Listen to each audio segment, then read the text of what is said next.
நிதானஜ்யஸ்ய விஷஜோ ருக்னே ஹிம்சாம் பிரயுஞ்சதः ந கிஞ்சிதத்ர நைர்கிருண்யம் கிருணைவாத்ர பிரயோஜிகா அப்படின்னு சிவபுராணத்தில் ஒரு ஸ்லோகம். இது மூலம் என்ன எடுத்துக்காட்டுறதுன்னா, சிவனுக்கு எவ்வளவு ஒரு கருணை உள்ளம் உடையவர், சிவன் எப்படி கருணை உள்ளத்தோடு இருக்கிறார் அப்படிங்கிறத காட்டுறதுக்காக தான் இந்த ஸ்லோகம். என்ன சொல்றது அப்படின்னா, ஜம்பயன் அத்யவோச்சத்து,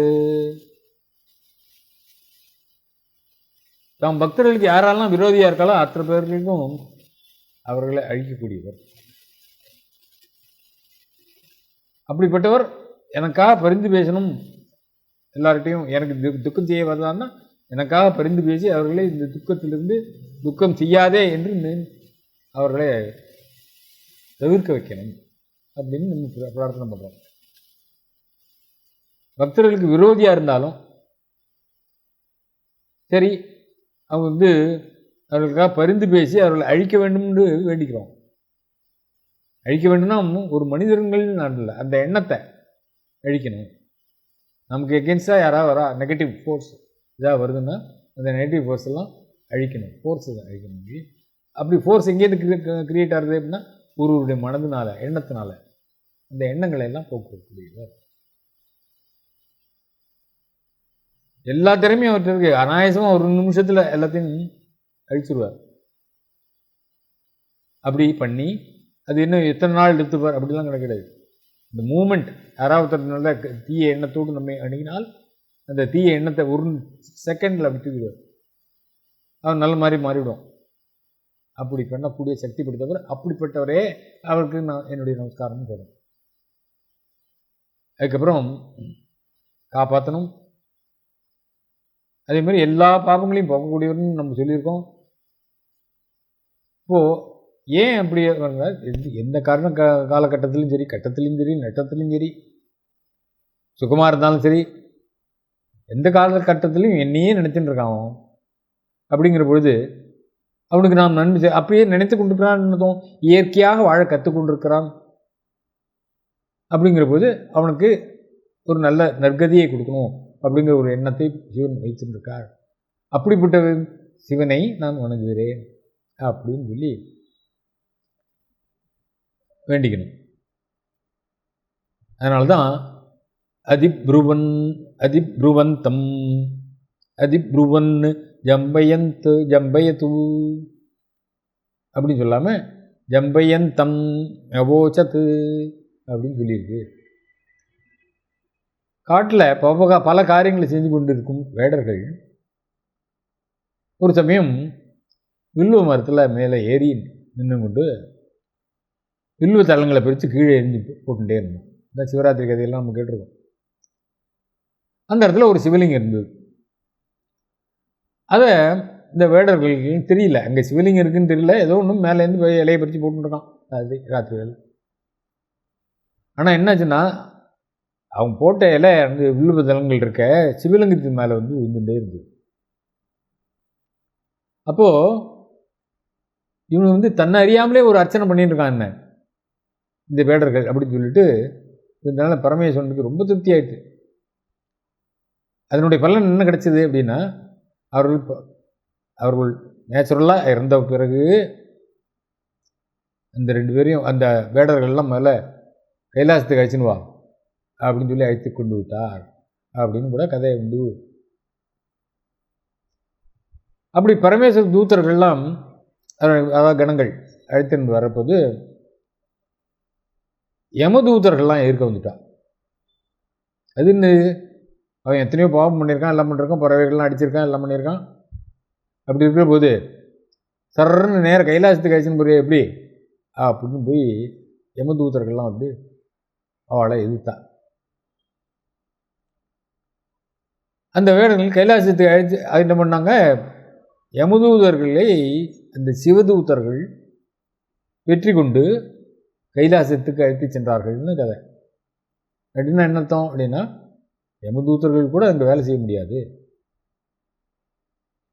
அவர்களுக்கு மீறிய சக்தி ஒன்று, அவர்களுக்கே சக்தியை கொடுத்த சக்தி ஒன்று இருக்கிறதுங்கிறது தான் எங்கே திருமணம் ஆறுது அப்படின்னு.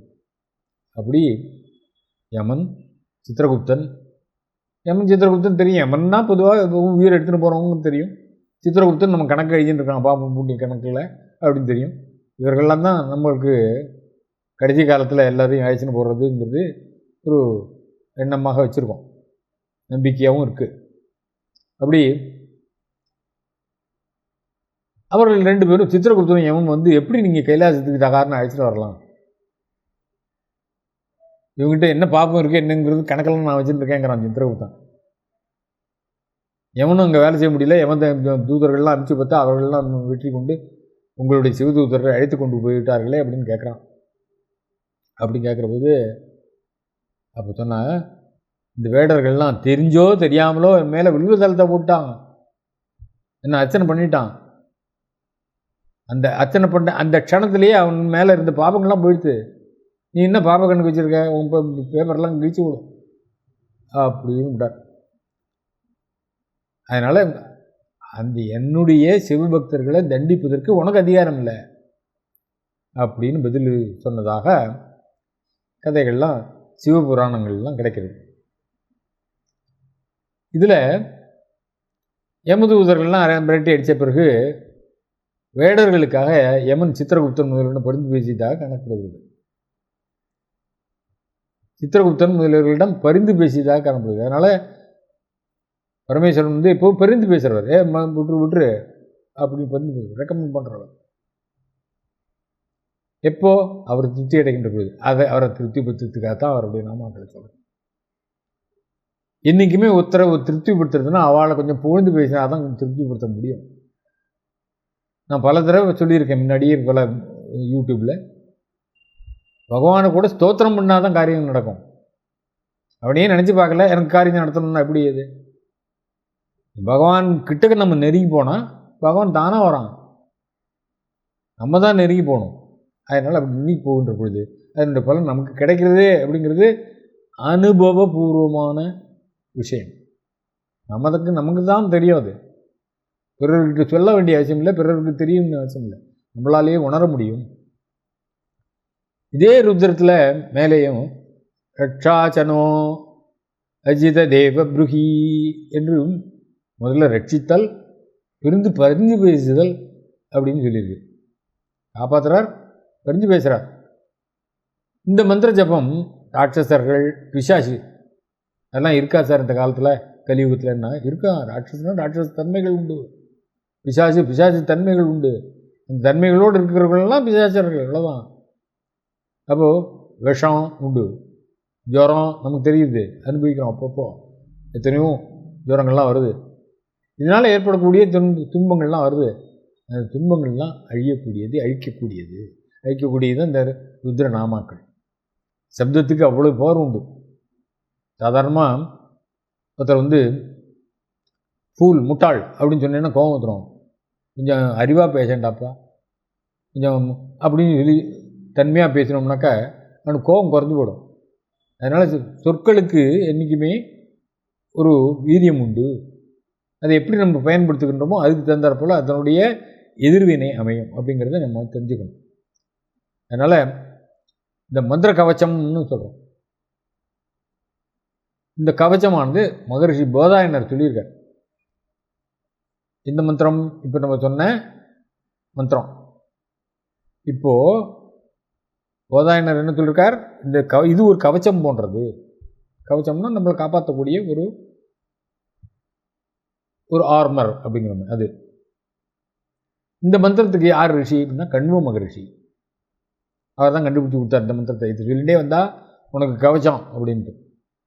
எப்படி ஆதித்ய கிருத்தியத்தை சொல்லி ராமாயணத்தில் அகஸ்தியரானவர் இந்த மந்திரத்தை சொல்லிவிட்டு நீ சண்டைக்கு போ, வெற்றி நிச்சயம் அப்படி சொன்னார் இல்லையா? அதே மாதிரி ஒவ்வொருத்தர் ஒரு ரிஷி தன்னுடைய ஞானக்கண்ணால் பார்த்து இந்த மந்திரத்தை கொண்டு வந்தார்கள்.